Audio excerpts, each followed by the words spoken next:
Ko imaš produkt, kot ga ima zdaj Volkswagen, lahko za tistimi, ki so znanilci sprememb še posebej v urbanem okolju, eksperimentiraš tudi po poteh, kako do tega produkta pridejo. In v tem primeru so večino dela naredili že na internetu.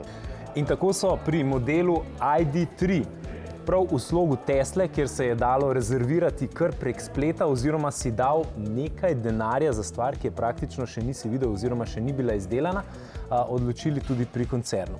In zanimivo, zelo uspešno. Tudi Slovenci smo več kot v 100 primerih vtipkali svojo kreditno kartico in 1000 evrov namenili oziroma vplačali za nekaj, kar pride čez kar nekaj časa. In s tem bojo v eni potezi premešali štrene na električnem trgu, saj bo to največji vstop električnih avtomobilov na naš trg v eni potezi.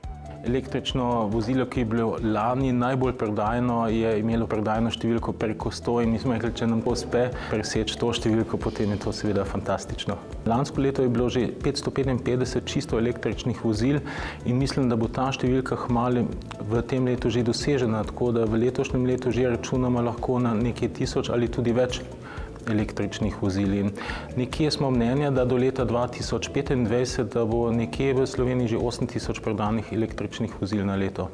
Skupaj z novim prodajnim procesom pa je Volkswagen pri novem električnem avtu ponudil tudi lastno celovito rešitev električnega polnjenja.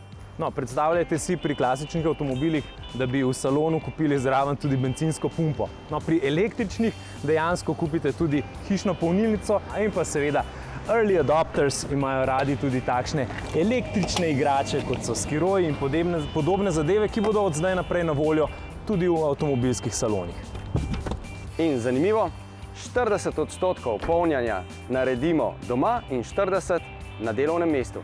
Elektromobilnost se bo počasi in v korakih dogajala, ampak takrat, ko se bo dogajala, moramo mi biti v štartnih položajih, ne samo z ustreznimi modeli, z ustrezno ponudbo, ampak tudi s podpornimi funkcijami. Gre za polnilne naprave, gre za sončne elektrarne, gre za hranilnike električne energije. Vse to iz ene roke in to mora biti pač neka konkretna ponudba, s ceno od zadaj, z obrazom od zadaj in z izvedeno storitvijo od zadaj, ki je 100% zanesljiva. Sama stranka težko razmišlja o vsakem posameznem koraku, o sami napravi, potem v načinu inštalacije, izbire inštalaterja, konec konca dokumentacija za pridobivanje subvencij. To storitev bomo izvedli v eni roki za našo stranko.